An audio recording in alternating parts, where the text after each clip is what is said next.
En cuanto, bueno, me toca la tarea de presentarlo, como bien dijo Santiago, Juan es un experto, Ángela, Juan es un experto en innovación y gestión educativa que tiene una extensa trayectoria tanto en lo profesional como en lo académico y tiene esta rara conjugación que es una sólida formación académica y también el ejercicio de cargos de gestión en lo que hace a gestión educativa en distintos proyectos e instituciones. En lo que hace a su formación académica, es ingeniero agrónomo egresado de la Universidad de Buenos Aires, tiene una maestría en políticas públicas de la Universidad de Chicago, me anoté todo para no olvidarme de nada, un magíster en económicas y ciencias políticas de la ESAE y un magíster en administración de empresas de la Universidad Austral. Igual como decía Ángela, ustedes tienen el currículum más detallado en la carpeta. En lo que hace al ejercicio de cargos directivos fue director de desarrollo institucional en la Universidad de San Andrés, director general de educación digital del gobierno de la Ciudad de Buenos Aires, como recordaba Pablo, director académico de la UADE y más recientemente ocupó posiciones directivas en Minerva School at Kijik. En el Cengage Learning and National Geographic Learning y es profesor visitante de la Escuela de Negocios de Edimburgo, en la Universidad de Heriot-Watt de Escocia, en el Centro Universitario de Administración de Suiza, en la Universidad de Sabana en Colombia y en el ámbito nacional en Ditela, en San Andrés, en ESADE, en UADE, entre otras. Y además de desarrollar programas de capacitación específicos para distintas organizaciones y también para centros educativos y escuelas. Que bueno, los dejo con Juan y él va a ir organizando el trabajo. Gracias.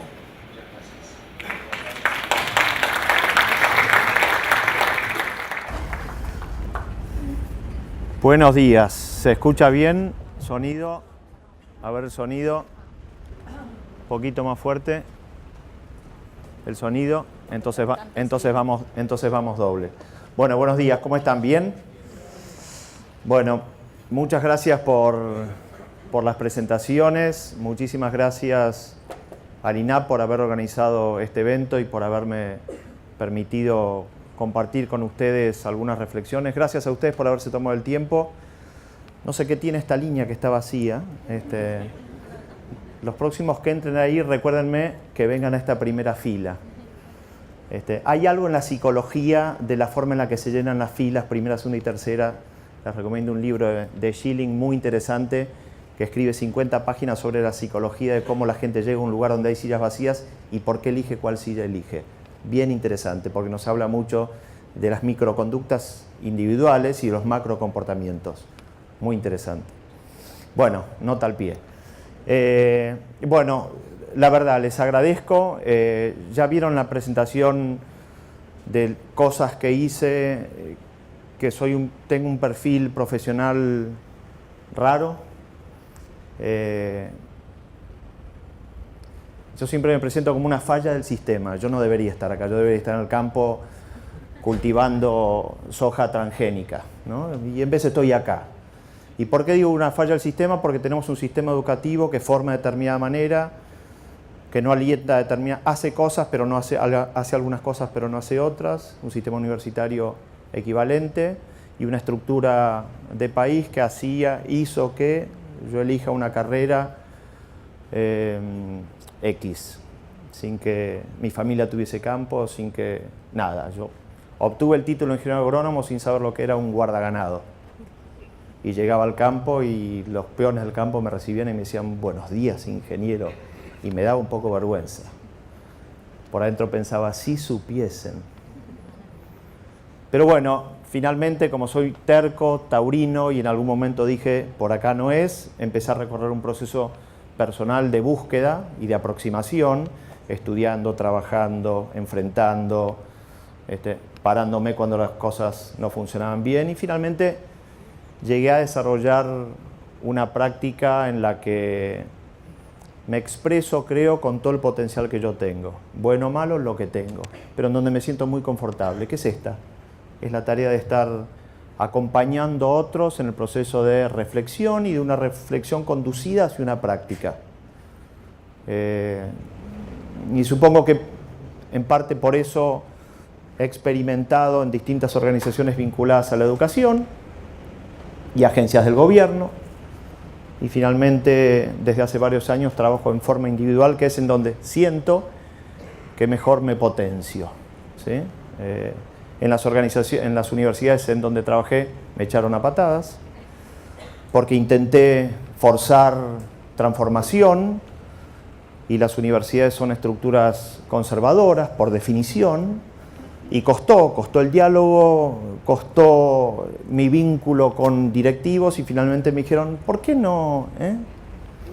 Y me invitaron a abandonar las organizaciones, así que finalmente encontré en un formato de trabajo y en una temática el lugar desde donde yo mejor me potencio, y así llego acá, siendo una falla, pero feliz y convencido. Y desde ese lugar voy a tratar hoy de aportarles a ustedes algunas consideraciones vinculadas a la época, ¿sí? Una época que estamos viviendo única en la historia, no solamente única porque estamos todos nosotros que somos únicos, sino que es única cuando la analizamos a través de 3 o 4 datos. Vamos a meternos un poquitito en esos datos. Después vamos a ver un poquitito esa época, cómo condiciona o cómo desafía a cualquier organización, una organización política, una organización empresaria, una organización religiosa. Cualquier tipo de organización hoy está al menos cuestionada por la época. Y después nos metemos un poquitito en el rol de un capacitador o una persona que acompaña a un capacitador en una organización X, y cada uno se llevará de eso lo que crea que le corresponde, lo que sienta que es una indicación directa. Después abrimos un pequeño espacio o de preguntas o de reflexiones colectivas desde acá, hacemos un corte y nos vamos a trabajar al fondo, nos vamos para el fondo, a hacer el trabajo en el taller. Permítanme bajarles un poquitito las expectativas. Tampoco es wow lo que vamos a hacer al fondo, no van a tener que rodar, ni hacer doble mortales en el aire, ni salir a trotar, ni ninguna cosa extraña. Simplemente es una mecánica de trabajo. Vamos a tratar de hacer una mecánica de trabajo. Son muchos ustedes, es muy importante que escuchen las pautas que van a ir siendo reveladas lentamente y que las lleven a la práctica. Si eso se hace, siendo muchos, vamos a poder al final de ese ejercicio ver en qué estuvimos trabajando. Vamos a poder entender un poquitito el proceso, su utilidad y eventualmente pertinencia. Creo que Pablo, Santiago, alguien hablaba de pertinencia. Vamos a ver cuán pertinente es eso para nuestra tarea. No tengo reloj, así que voy a calcular más o menos de acá a las 10:30, cubrir la parte del contenido, y tampoco tengo batería acá, así que da lo mismo. Cubrir la parte del contenido que quería cubrir, y ahí a las 10:30 abrimos el espacio, ¿de acuerdo? Voy a ir caminando, voy a usar los pasillos, me voy a ir acercando a la gente para sentirlos cerca y para que me sientan cerca y observante, y con eso tratar de que se interesen más por lo que estoy diciendo, ¿no? Bueno, primero unos minutitos, permítanme dedicarle a la época. En casi todos los espacios en donde yo tengo para intercambiar así con gente una reflexión vinculada a algún tema, tanto con docentes, con empresarios, con gente de la administración pública, para mí es una parada obligada a entender y organizar un poquitito datos de la época en la que estamos viviendo, para ponernos de acuerdo desde dónde analizamos luego cualquier cosa que queramos analizar. Después podemos analizar la política, después podemos analizar el fútbol, después podemos analizar el arte, pero primero conviene que nos pongamos de acuerdo en de qué época estamos hablando. Primer dato importante de la época, redundante para ustedes, la revolución de los flujos, Internet.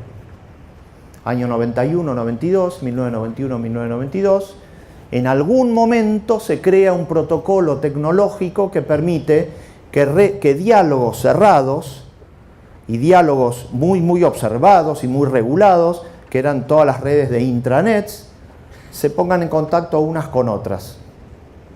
Y se abre para la humanidad un proceso incalculable e inexplicable de liberación de la información. Permítanme ponérselo en números. Cuando se crea Internet en el año 92, Internet ya había sido pensado por un estudiante del MIT en el año 68 que lo presentó como tesis. Dijo, yo creo que si a través de cables de cobre mandamos información y la empaquetamos, la desestructuramos y la reorganizamos cuando llega a otro computador, se puede llegar a estar mandando información escrita a través de cables. Y la tesis no tuvo una buena evaluación, con lo cual las ideas se crean en algún momento, pero solo en un contexto aparecen, del 68 al 91. Bueno, en el 91 cuando se crea esto dijeron, bueno, veamos de qué se trata. En el año 95 ya viene al mundo entre 12 y 15 millones de internautas, la mayoría norteamericanos. ¿Qué se decía en ese momento? Internet es un fenómeno de los gringos. A mí qué pitos me importa, no, nunca va a llegar acá, no, nunca va a ser un tema relevante para mí. Año 95. En el año 2000 ya había 365 millones de internautas en el mundo. De 15 a 365. Ya nadie decía, a mí no me llega, pero sí lo que decían era, este es un problema de los ricos. Este es un tema de los que tienen y los que no tienen. Es más, Internet va a agrandar la brecha que tiene entre los haves y los have-nots, los que tienen y los que no tienen.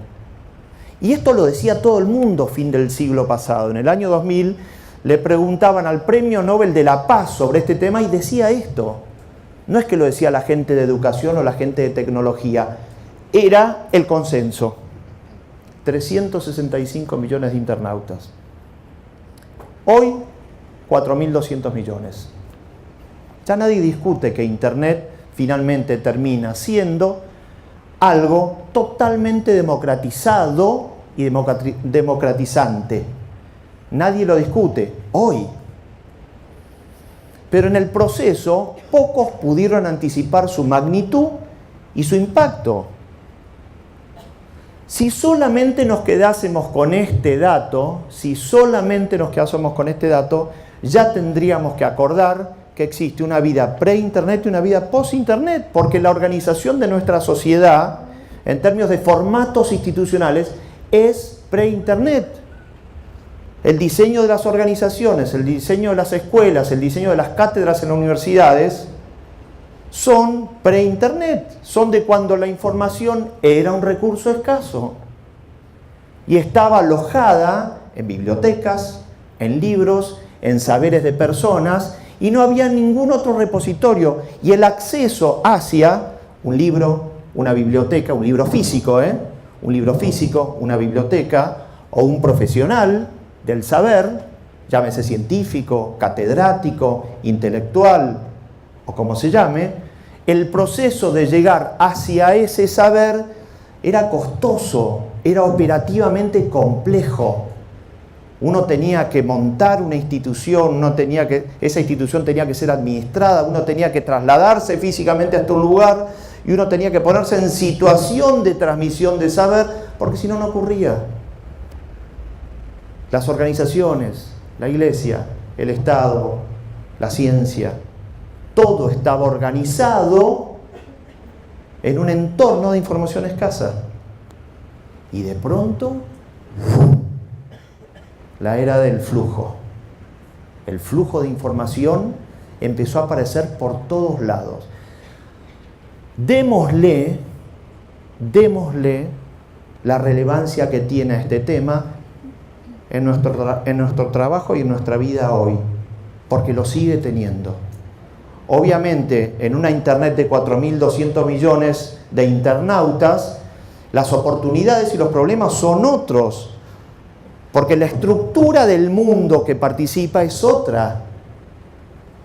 Cuando participan 300 millones, y solamente esos 300 millones que participan tienen un nivel de educación y tienen recursos económicos como para poder comprar una computadora y pagar un servicio mensual de un carrier de Internet, bueno, la sofisticación de ese consumidor es distinta de cuando el nivel de penetración en países de África, por ejemplo, supera el 55 o el 60%. Nigeria, ¿no? Latinoamérica tiene nivel de penetración arriba del 60%. O sea, ya no es un tema de ricos y pobres, es la época. Estamos inmersos en una época en donde esto es un dato muy contundente y tenemos que tenerlo muy presente todo el tiempo. Primer dato de la época. Segundo dato de la época es el dato que tiene que ver con la revolución de la producción del contenido. Año 2001, Wikipedia. ¿Qué es Wikipedia? Es una plataforma de conocimiento de producción colaborativa. Punto. Cuando Wikipedia, y hoy sabemos que funciona y que funciona bien. Levanten la mano quienes consultan regularmente Wikipedia. Hoy sabemos que funciona. Está dentro de las 10 herramientas tecnológicas más utilizadas hoy en el mundo por el sistema educativo. Funciona y tiene buena calidad. Wikipedia, cuando se creó en el año 2001, era un disparate. De golpe vino un loco que se llamaba Jimmy Wales y dijo: voy a crear un repositorio de contenido y de saberes académico que va a tener tan buena calidad como la Enciclopedia Británica. Le dijeron ja. Y lo empezó a crear. Y empezaron a participar personas que no pedían nada a cambio. Y empezaron a trabajar en el aporte de precisión de contenido y de saberes. A tal punto que en el año 2005 la Enciclopedia Británica dijo: momentito, acá hay que hacer algo porque esto por ahí se pone serio. Y encargó a un tercero una investigación para poner al descubierto los errores de Wikipedia. Agarraron algunos contenidos aleatorios en la Enciclopedia Británica y en Wikipedia y le hicieron un control de calidad. Y se encontraron dos cosas. Lo primero, que efectivamente Wikipedia tenía errores. Así que la Enciclopedia Británica dijo: vamos bien. Pero lo segundo que encontraron fue que la Enciclopedia Británica también. Con un terrible, esto se llama el efecto negativo nunca deseado y siempre mal planificado, con el terrible resultado de que a las 72 horas Wikipedia lo había corregido y la Enciclopedia Británica tenía todas las enciclopedias impresas. En el año 2012 la Enciclopedia Británica se dejó de imprimir. Terminó una era. ¿Qué significa Wikipedia? Figurativamente digo, no la plataforma. Digo, la plataforma tiene aproximadamente 40 millones de definiciones, 40. Vamos a suponer que la mitad es basura. Vamos a suponer, la mitad son cosas irrelevantes, son datos que a nadie le interesa. O no, vamos a suponer que el 90% es basura. Igual nos quedan 4 millones de definiciones. La primera enciclopedia que se creó en el mundo, la enciclopedia de Diderot, allá por el iluminismo francés, que reunía todo el saber de la época con un enorme esfuerzo, tenía 74.000 definiciones. 74.000 versus 4 millones. 4 millones de calidad, 40 millones en total. Creada, alimentada y vigilada ¿por quién? Por nosotros. Tiene una estructura chiquitita. La fundación Wikimedia tiene solamente 80 personas. Y después están los wikipedistas que regalan, que convalidan, que entregan en un mundo conectado, ya con 4.200 millones de internautas. Entonces es muy importante entender a Wikipedia en esta época como el inicio de un proceso de emancipación de producción de contenido. Se abrió un proceso de producción de contenido. Primero se abrió un proceso de flujo de contenido creado. Y ahora, unos años después, se abre un proceso en donde resulta que yo también puedo decir cosas. El movimiento de todas las redes sociales después. Facebook es del año 2004.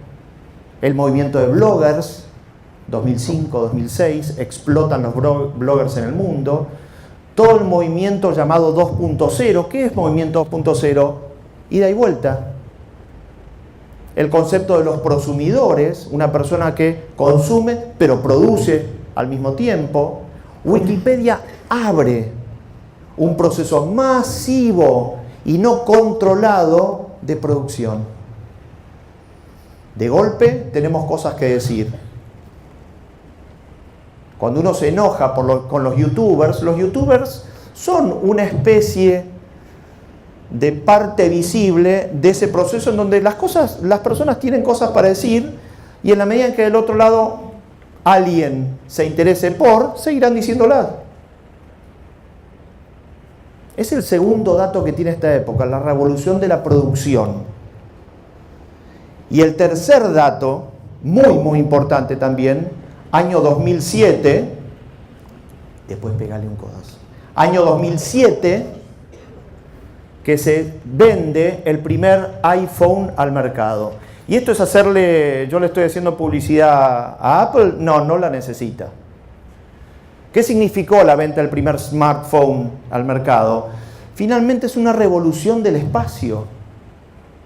Yo puedo llevar mi capacitación, mis teleconferencias, mis juegos, mis relaciones, a cualquier lado. A cualquier lado es a cualquier lado.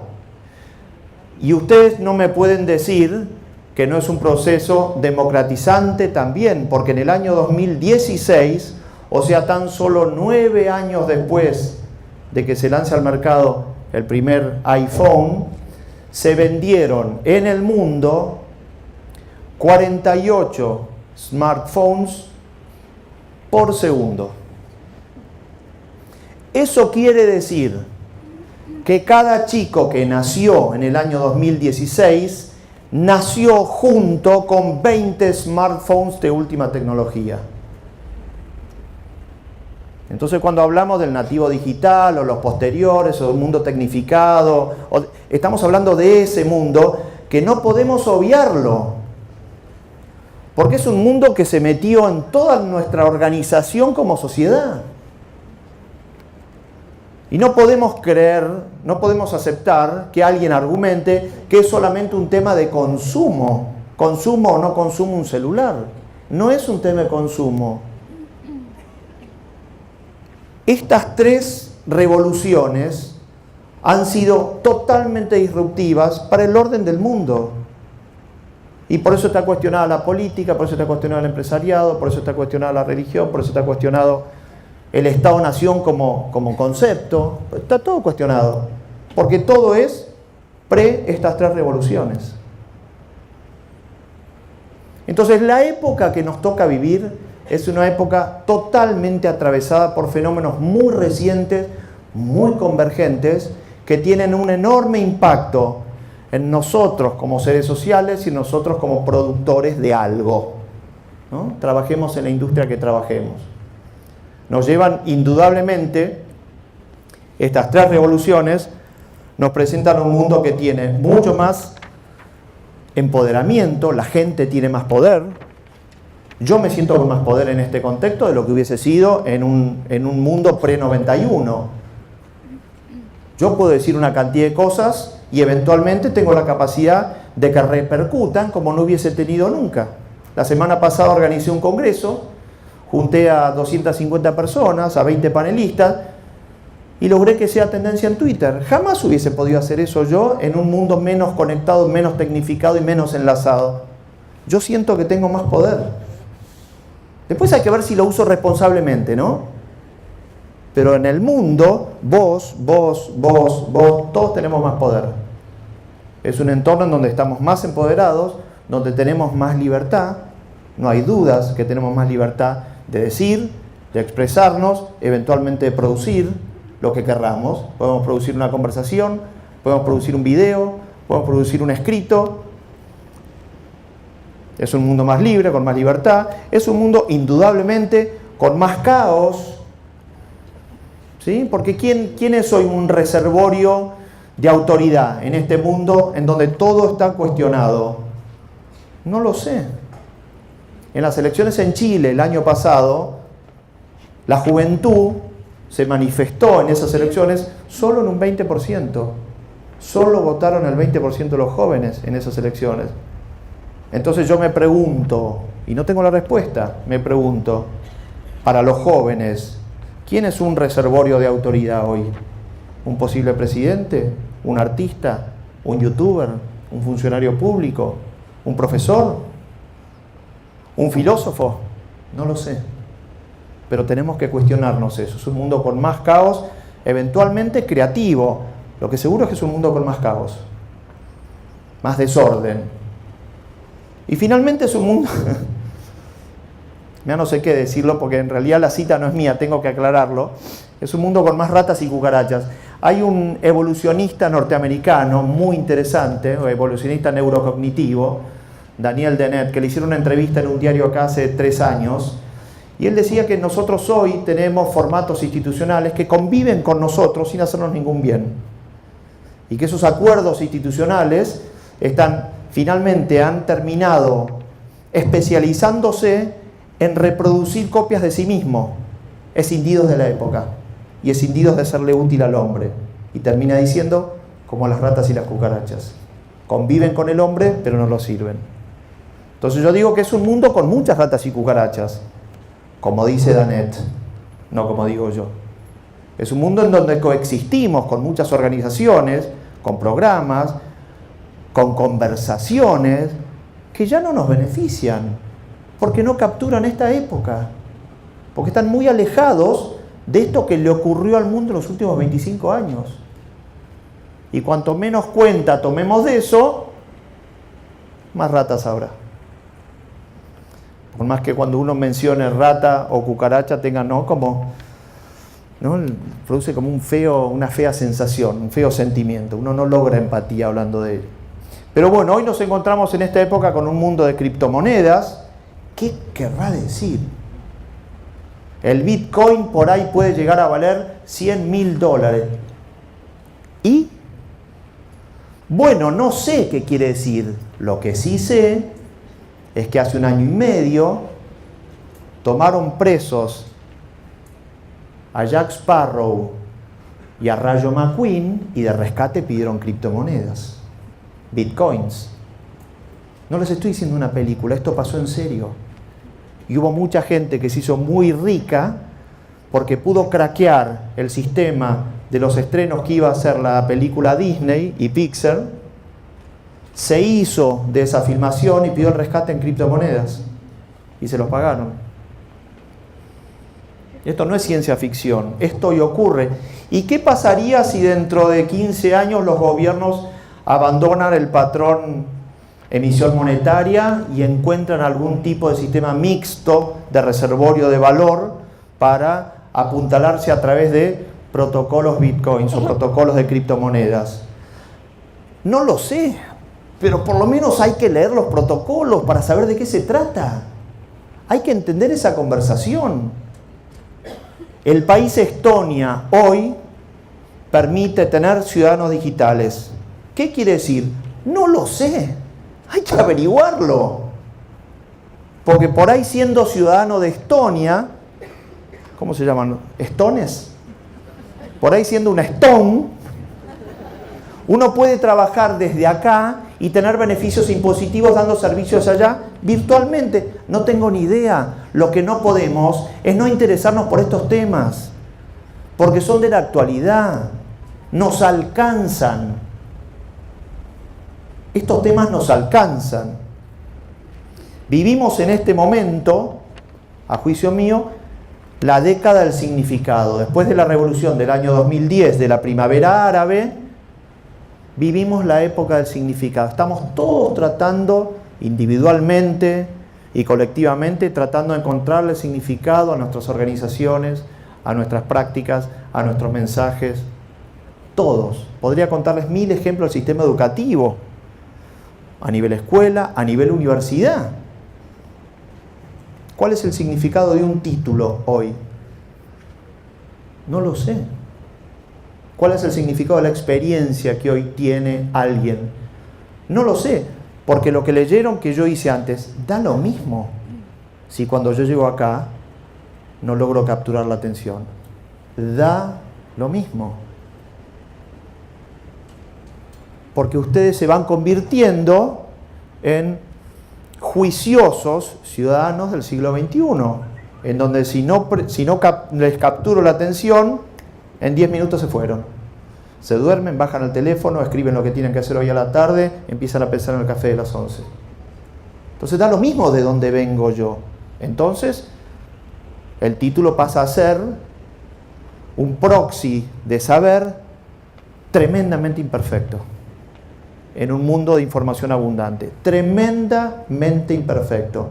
Nosotros ya sabíamos que al médico recién recibido no le podíamos hacer operar, ni que al ingeniero agrónomo recién recibido no le podíamos hacer planificar la temporada entera, de qué sembraba, cuándo, cómo y qué productos les echaba, o que al abogado no le podíamos dar un juicio para que lo maneje, recién recibido. Eso ya era obvio, pero el recién recibido era la mejor forma de elegir que uno tenía, porque supuestamente esas personas ya estuvieron mal expuestos a un lenguaje, una temática, una problemática, nunca manejaron nada.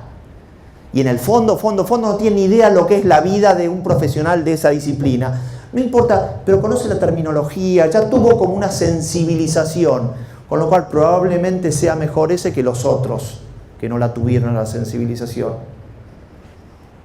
Bueno, hoy la persona que está ahí es la que puede resolver un problema, venga de donde venga.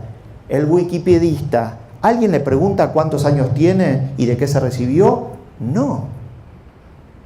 Nadie le pregunta. En una universidad en Estados Unidos, el laboratorio de innovación más importante que tienen, estamos hablando de una de las universidades más importantes de Estados Unidos, de un laboratorio de innovación más importante que tienen, en el año 10 eligieron una persona para que conduzca el laboratorio que no completó su formación universitaria. En el epicentro del sistema educativo traemos a alguien que no es del sistema educativo. Como esos ejemplos tendría muchísimos para contarles. Pero quédense con esta idea de la época en donde tenemos que entender al Papa Ted, tenemos que entender a los bitcoins y tenemos que entender también que cuando el diccionario Oxford elige la palabra del año, en los últimos 2 años eligió dos ideas sumamente importantes: la posverdad y un concepto que se llama youthquake, ¿sí? La fuerza de la juventud. Estamos enmarcados en todos esos conceptos, citas y nombres. Esa es la época, ¿no? Respiramos porque esa es la época. Salimos de acá y salimos a esa época. Vamos a tomar el colectivo y vamos a esa época. Entonces, primer tema, la época. Segundo tema, está vinculado a las organizaciones. ¿Sí? Nosotros todos trabajamos con o para o en o entre organizaciones que tienen un diseño. Tienen un diseño. Y ese diseño tiene que ver con un momento en el cual las decisiones se tomaban de otra manera. ¿Por qué se tomaban de otra manera? Porque la información que alimentaba sistemas decisorios estaba organizado de otra manera. ¿Y cómo eran esas organizaciones? Piramidales. ¿Y por qué eran piramidales? Porque era necesario. ¿Y qué quiere decir una organización piramidal? Que la información que es poca, que es escasa y que es estratégica, la tienen unos pocos, la pelotean, alguna información es realmente estratégica porque la tienen esos pocos y no la tiene nadie más en ningún lado, deciden lo que es más conveniente y después tienen todos mecanismos de comunicación y palancas y banderas y resortes que garantizan que se haga lo que se definió en otro lugar. Y no había mucho más para hacer. Y nadie podía patalear mucho. Y ese era el diseño. Y era un diseño convalidado en empresas, en el gobierno, en el ejército. Cuando uno miraba cualquier tipo de organización, la formación, la estructuración, el diseño era piramidal. Y si ustedes miran, imagínense tener una pirámide acá, un cono que de alguna manera representa la imagen de una pirámide. ¿Qué pasa con el cono? Si yo lo agarro de la punta, lo puedo levantar, ¿sí? Y lo levanto todo. Lo levanto al mismo ritmo del que tiro arriba, se levanta todo abajo. Tiene estructura, tiene un volumen. Visualmente es sólido, es consistente. Podrá ejecutar mal o podrá definir mal la dirección, pero tiene una estructura. tiene una arquitectura pensada. Bueno, hoy el mundo no está más organizado en organizaciones cónico-piramidales, sino en redes. Piensen en una red. ¿Qué pasa cuando agarro el costado de una red y la levanto? ¿Qué se levanta? Una puntita de la red. No se levanta toda. No tiene estructura. La red, por el propio diseño, es un encadenamiento de otras redes, pero que no tiene estructura. ¿Y por qué no tiene estructura? Porque por definición necesita ser adaptable. La red se tiene que poder adaptar a la estructura de lo que quiero agarrar, de lo que quiero evitar, del espacio que quiero cubrir, del pescado que quiero sacar, de la pelota que tiene que pasar. La red debe ser adaptable, por lo tanto no puede ser nunca sólida. Bueno, las organizaciones hoy son más redes que pirámides. Está bueno desde el punto de vista de la adaptabilidad, pero es complejo desde el punto de vista del gobierno. ¿Cómo se gobierna? ¿Cómo se conduce? ¿Cómo se decide en una organización que trabaja, por definición, en red? La respuesta es no sé. No lo sé. ¿Por qué? Porque nunca lo experimentamos. En mi casa no es una red. Mi casa con mis hijos, yo no hago, y bueno, si se hace en otra punta, bien, y si no, mala suerte. No. Por ahí no me hacen caso. Pero por lo menos yo creo que es una estructura bien piramidal y jerárquica. En las escuelas ni hablar, las universidades ni hablar, siempre han sido muy jerárquicas. Miren dónde estoy parado y dónde están sentados ustedes. Las organizaciones ni hablar. Ahora, en una estructura en red es más complicado, porque esa adaptabilidad, ¿quién la conduce? Porque por ahí esa red, si nadie la conduce, la termino tirando al mar para sacar pescados y levanto una boya. Y de la boya no come nadie. Entonces, diseño. El impacto de esta época en organizaciones, primero y principal, es en el diseño. Las organizaciones de cualquier tipo deben ser repensadas estructuralmente en su diseño. El segundo impacto, muy importante, es referido al talento. Ese ingrediente del cual las organizaciones se nutren. Pero, ¿qué es el talento? Porque se habla mucho, hace muchos años, de la crisis de talento, de la ausencia de talento en las organizaciones. Es más, ya en el año 98, una consultora escribió el primer documento que trataba sobre la guerra por el talento. Dijo, el mundo se va a encontrar y se va a convertir en un gran ágora, todo unido, por cables de fibra óptica, por todos los satélites que hay alrededor del mundo, y las compañías y las organizaciones van a empezar a competir por el talento. Por eso el título de este documento era La guerra por el talento. Año 98, 20 años después, estamos más o menos igual todos. Todos tenemos la sensación de que nos falta personalmente un poco de talento, un poco de comprensión. Por supuesto, siempre tenemos el argumento de que nos falta el tiempo, ¿no? Pero todos sentimos que nos falta un poco de competencia en distintas áreas. Nuestros jefes creen que somos un poco más incompetentes de lo que nosotros creemos de nosotros mismos. Nuestros clientes o la persona a la que servimos creemos que nuestra organización no tiene ni talento ni interés. No solo no tiene talento, sino que además no tiene interés. Y así vamos. Y así va el mundo. Y no nos ponemos a reflexionar un poco de que la crisis de talento tiene que ver. El talento es un concepto móvil. El talento siempre es referido hacia una tipología de problemas o de organizaciones a administrar. ¿Cómo sé que tengo o no tengo el talento? Si resuelvo o no resuelvo los problemas que tengo. El talento no es una definición abstracta, pura. No existe la medida 1 kilo de talento. Es una medida móvil que se va moviendo o que se tiene que ir adaptando a una problemática de entorno. Bueno, tenemos problemas nuevos. ¿Por qué va a haber talento preparado para resolver esos problemas? Si no hay práctica, si no hay referencias de eso, si no hay escritos, si no hay teóricos, si no hay modelos validados empíricamente, es bastante comprensible que no haya talento como ingrediente. Entonces la crisis de talento, para sacarnos de encima solo un poquitito de culpa, tiene que ver con que tenemos problemas nuevos.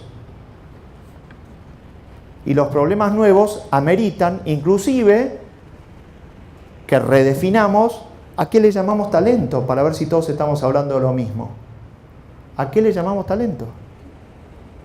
Talento y problemas, ¿no? Las organizaciones tienen que entender mejor de qué hablan cuando hablan talento. Y esto se lo digo a una organización que tiene que hacer de la creación de talento su misión. Es bien relevante lo que les digo, que es hoy, en esta Argentina, en este estado, en este entorno, en esta época, que es hoy un administrador público talentoso que lo pueda seguir siendo toda la vida. Hay que poder responder esa pregunta, ¿eh? Hay que responder esa pregunta. Si no, cualquier otra cosa que yo haga a partir de ahí, sin tener clarificada esa pregunta, y probablemente dentro de 1 año, 2 años, o alguien va a venir y va a decir, che, pero el paso 1 lo hicimos. Hay que poder contestar esa pregunta.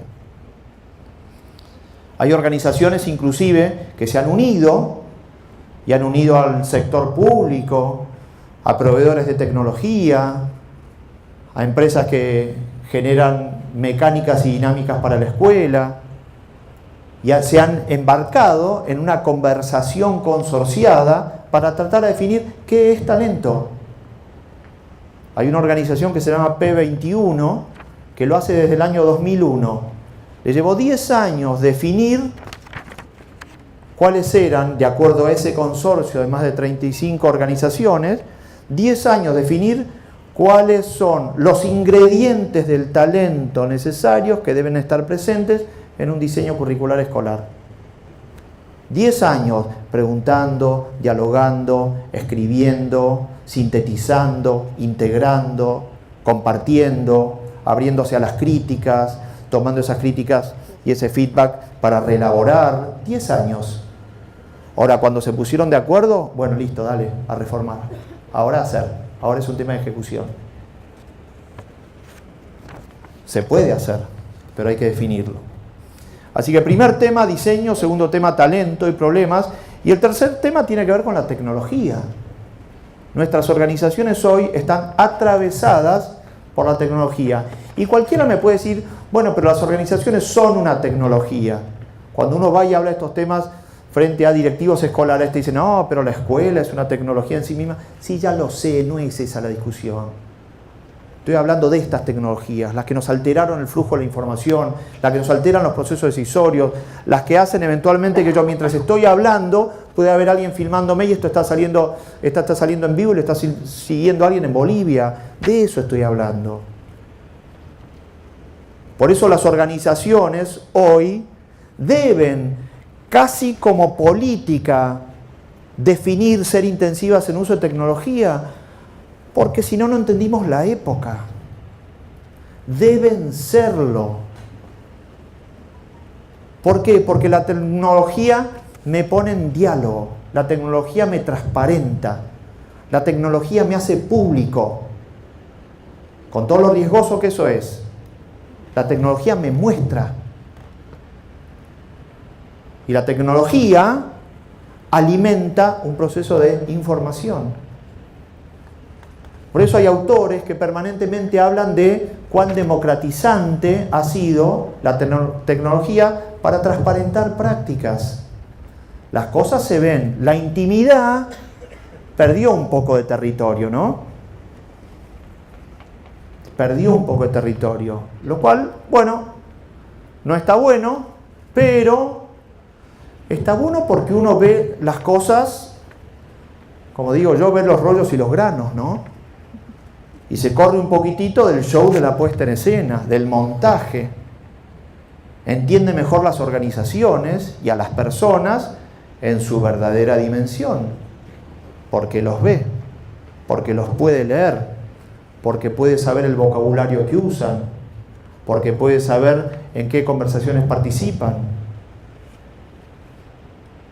Esa es la parte positiva. Ojo que la pérdida de intimidad y esta transparencia del mundo tiene aspectos positivos.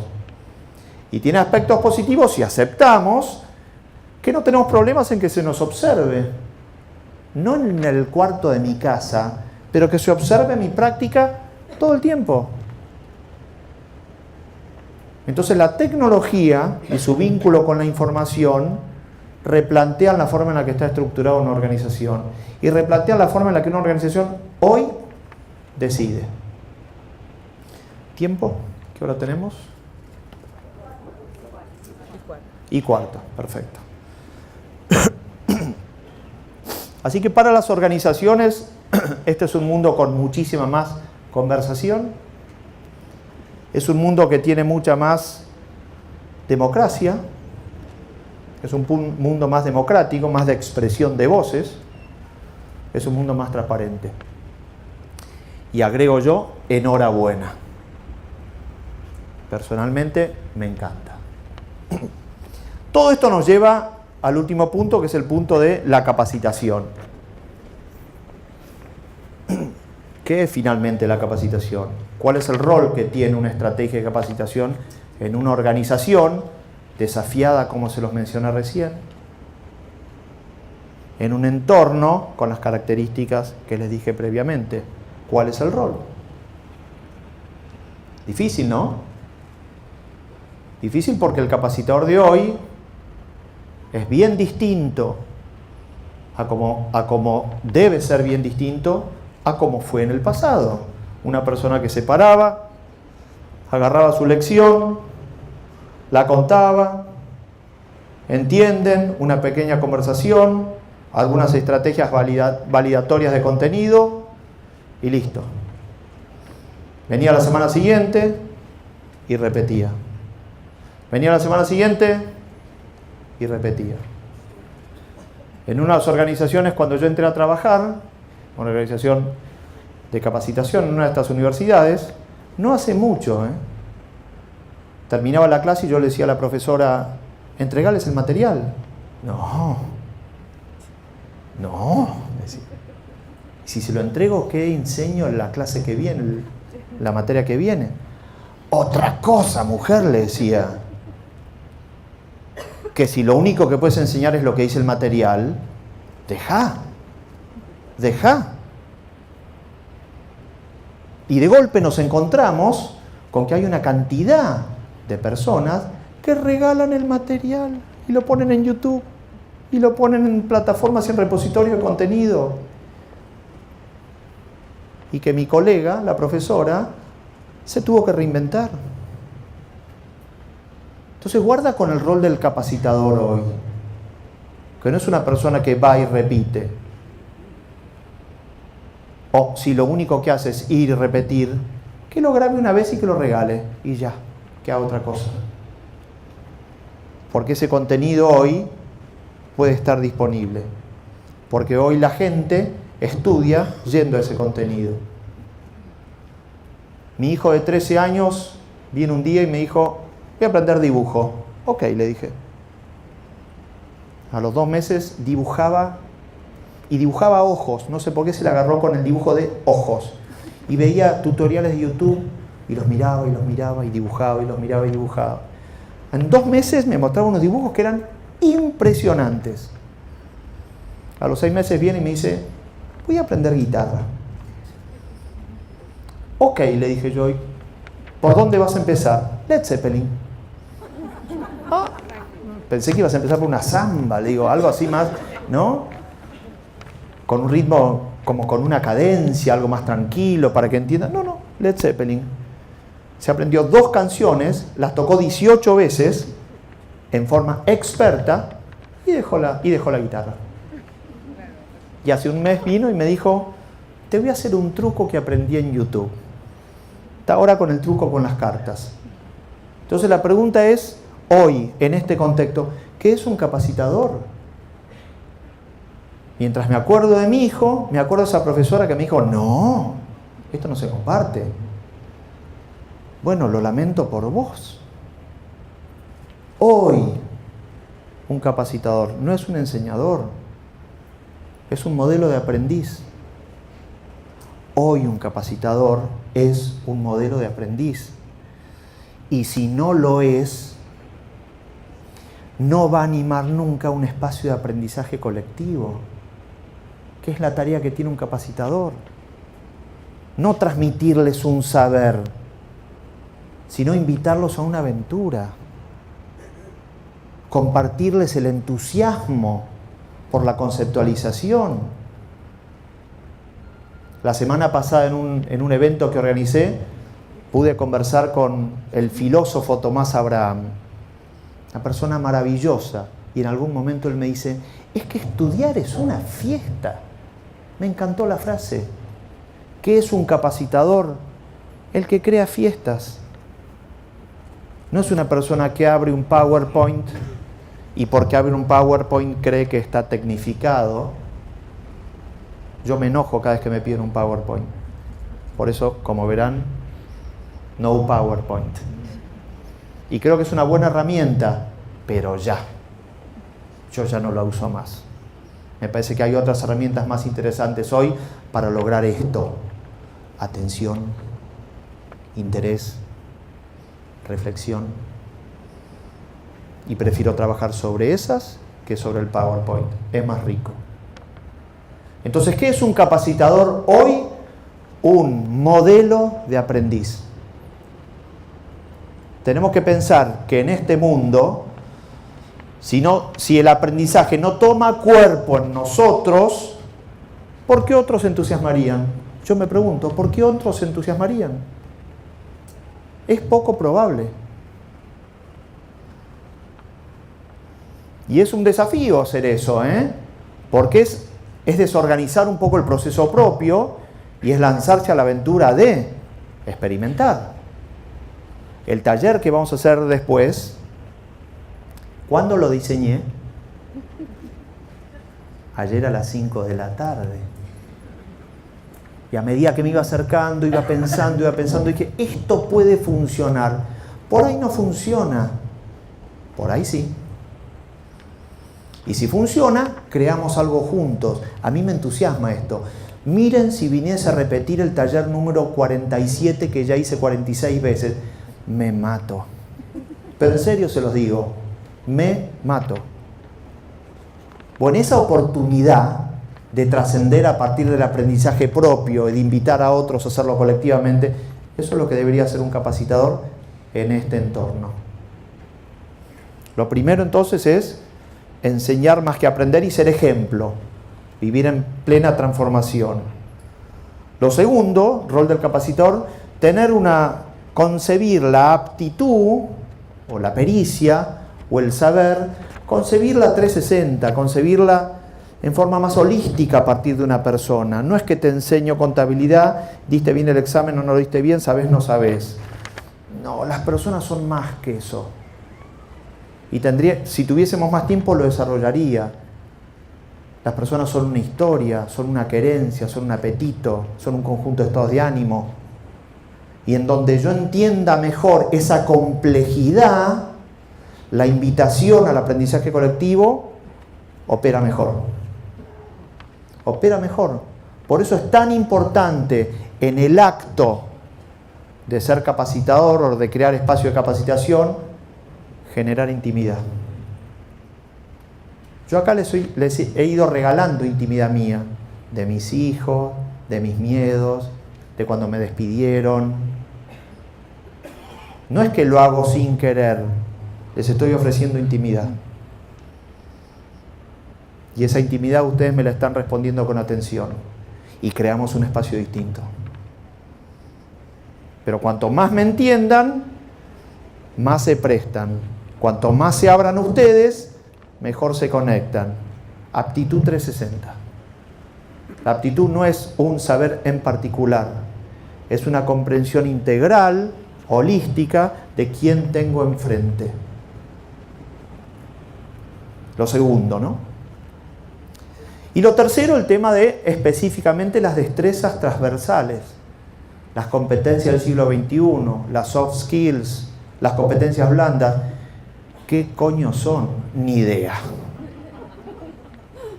Un listado larguísimo o un listado corto, una tabla o una matriz, no tengo ni idea. Lo que sí sé es que ya hay neurocientíficos en el mundo que toda su investigación de cómo funciona el cerebro ha sido aterrizada a diseños curriculares de organizaciones que se especializan en graduarte en hábitos de pensamiento.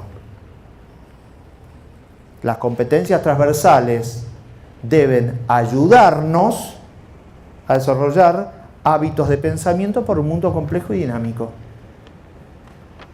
¿Cuáles hábitos? Bueno, un conjunto. Los hábitos de pensamiento de este neurocientífico en particular, que se llama Koslin, que creó la Universidad Minerva, pobre que tanto les costó mencionar ahí, porque el nombre es Minerva Schools at KGI, por distintos motivos, pero es la Universidad Minerva, que se creó en el año 2013. Todo el diseño curricular de esa universidad sigue evidencias científicas de cómo funciona el cerebro. ¿Y este Koslin de dónde apareció? 30 años profesor e investigador en Harvard y después en Stanford. Quiso modificar el diseño curricular de Harvard y Stanford y dijeron, macho, no entendés nada. Vos sos Koslin, nosotros somos Harvard y Stanford. Perfecto, me voy a casa. Y cuando se estaba yendo a casa lo agarró un emprendedor de San Francisco y dijo, no, pará, vení, hacelo acá, hacelo. Tuvo 2 años haciendo el diseño curricular, finalmente lanzó la universidad. Y esa universidad va a graduar los primeros alumnos el año que viene. ¿La estamos observando? Ahí tenemos ciencia aplicada, no práctica heredada. Ciencia neurocognitiva aplicada a desarrollar hábitos de pensamiento. Entonces, destrezas transversales, no nos quedemos por, ¿cuál competencia? ¿Trabajo en equipo o colaboración? No, estamos intentando organizarnos o tabular la conversación equivocada. Destrezas de pensamiento. Solidarios, reflexivos, éticos, sensibles, ¿no? Mirada holística. Eso es lo que se metió transversalmente en la demanda que tiene hoy cualquier organización. Cuanto más desarrollemos eso, mejor intimidad vamos a poder crear entre nosotros. Y cuanto mejor intimidad creemos entre nosotros, las ideas aparecen. Las ideas aparecen. Cuanto mejor un clima generemos de interacción, las ideas aparecen con muchísima más naturalidad. Hasta acá llegamos con estas tres paradas. Época, organización, el rol del capacitador. Ahora me gustaría abrir el pequeño espacio para escucharlo a ustedes. Mario Virata, muchas gracias por la charla, Juan. ¿Puedo tutearte? Obvio. No quiero decir nada, pero quiero hacerte una pregunta. ¿Qué tenés para decirnos de los valores?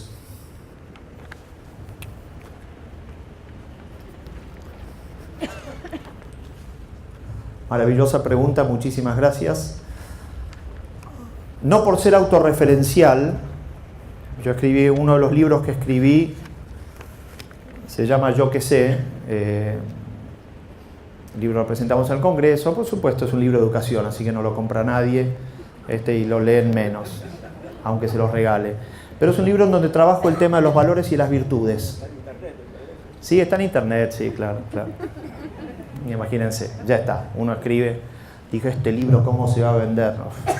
Tengo tantas anécdotas divertidas para contar por el libro, pero al final del libro yo hablo de los valores y de las virtudes, y yo les mencioné al principio que yo siento que vivimos en la década del significado, justamente porque hay una búsqueda de revalorización de nuestras prácticas ahora que sabemos que salimos de piloto automático. Las virtudes y los valores, pero las virtudes en particular, son lo que se llaman hábitos operativos buenos. Son cosas que hacemos buenas. Los hábitos operativos malos son los vicios.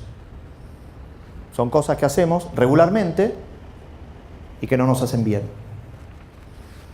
Para que exista una virtud, tiene que haber básicamente dos ingredientes: intención, intencionalidad, dirección, y repitencia. Lo hago, y lo hago, y lo hago. Desarrollar una sociedad virtuosa significa tener ganas de y tener decidido avanzar en determinada dirección, con lo cual hay que decidir hacer una cosa y no hacer muchas otras, y después sostenerlo en la práctica.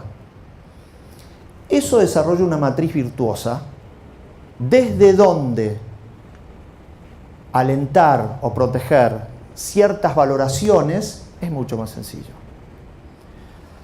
¿Qué tengo para decir de eso? Que yo pienso mucho más en mi anhelo en una sociedad virtuosa que en una sociedad docta, o en una sociedad titulada, o en una sociedad que diga que hizo tal curso, que se recibió de tal cosa, que completó tal ciclo educativo. ¿Se puede? Sí se puede, pero es una transformación cultural. Y es una transformación cultural que se da, como toda transformación cultural, desde rincones muy imperceptibles y muy institucionales, no institucionales, desde lugares que no están regulados y pensados, desde prácticas cotidianas. Hoy Argentina tiene una buena matriz. ¿Estamos complicados? No, estamos complicados porque hemos abandonado esa práctica y creemos que no tiene ningún perjuicio en el diseño de una sociedad que alienta determinados valores por sobre otro. Y a veces en la forma en la que discutimos aparece esa inconsistencia. Hablamos de una sociedad violenta cuando alguien se pelea, pero no hablamos de una sociedad violenta cuando alguien es insensible al dolor. Y la violencia es la misma. Entonces, ¿cómo vamos a trabajar para no convertirnos en una sociedad no violenta si somos insensibles, que es una forma de violencia? No, hoy no tenemos una buena matriz. Y por eso para mí el tema de los valores y de las virtudes es una discusión clave.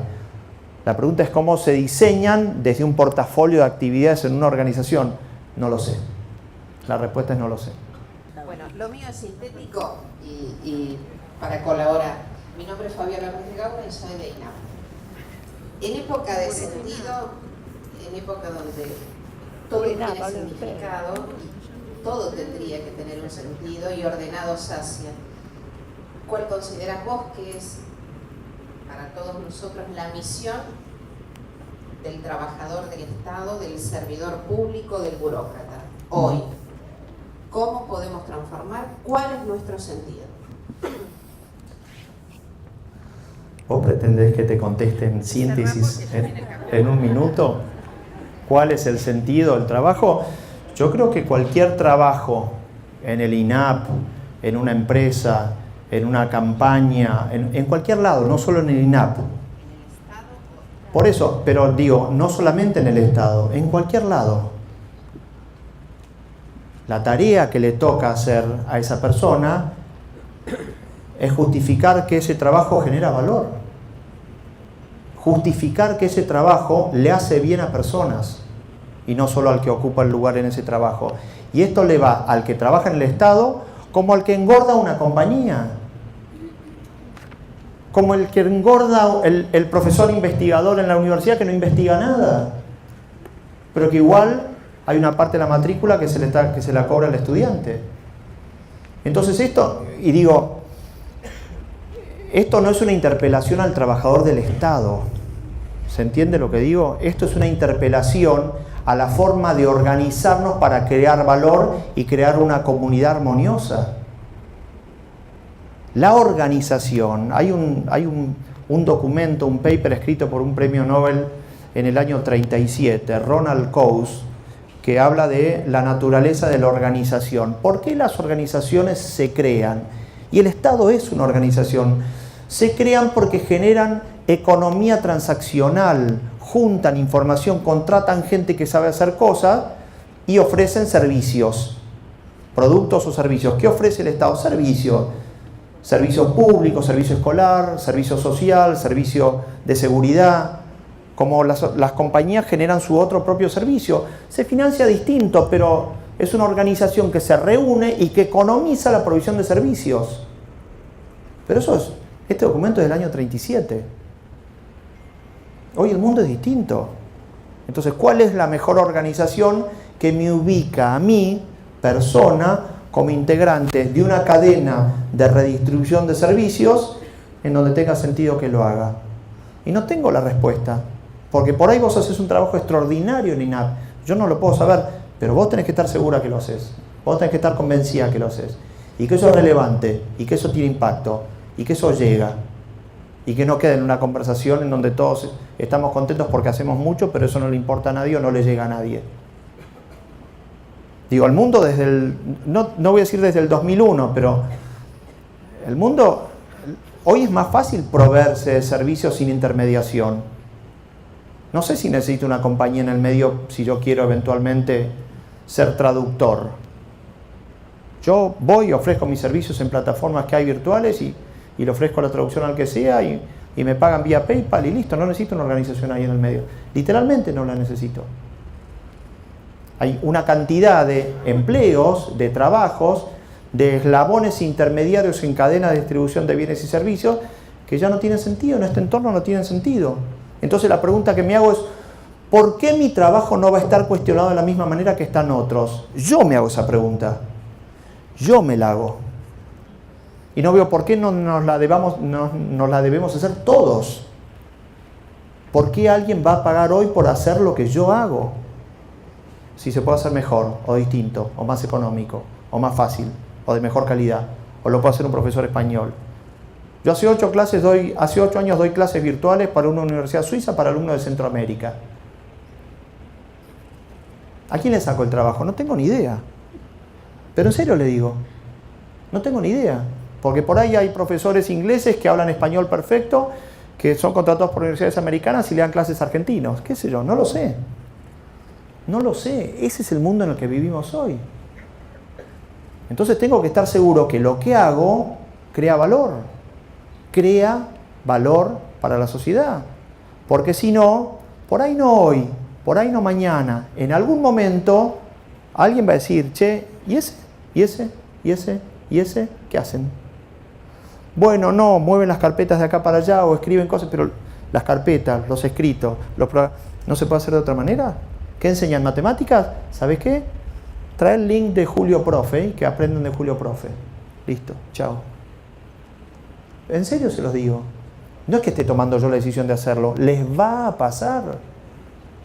Hay repositorios de contenidos desde hace 4 o 5 años que tienen prácticamente todo el conocimiento que ustedes quieren, gratuito, en el idioma que quieren, para que ustedes lo tomen cuando quieren.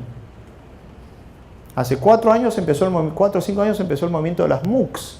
¿Han oído hablar de las MOOCs algunos de ustedes? Massive Open Online Courses. Cursos abiertos, gratuitos, a distancia. ¿Qué es lo que uno tiene que hacer para registrarse en cualquiera de las MOOCs que hay en el mundo? Poner un nombre, una dirección de correo y un password. Fin. Ni tarjeta de crédito, ni quién es, ni si es un robot, ni si es un perro, nada, nada. Nombre, password, email. Y ya puede tomar el curso que quiera.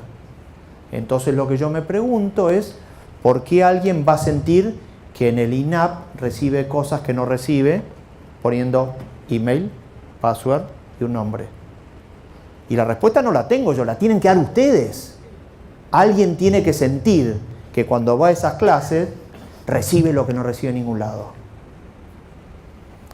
Ahí me vas a estar respondiendo vos a tu pregunta. Tiene sentido que estés ahí porque haces lo que no se hace de ninguna otra manera. La respuesta no la tengo yo. Y es una respuesta, digo, es un acuerdo, es un pacto que tienen que hacer ustedes. Ahí va a tener sentido.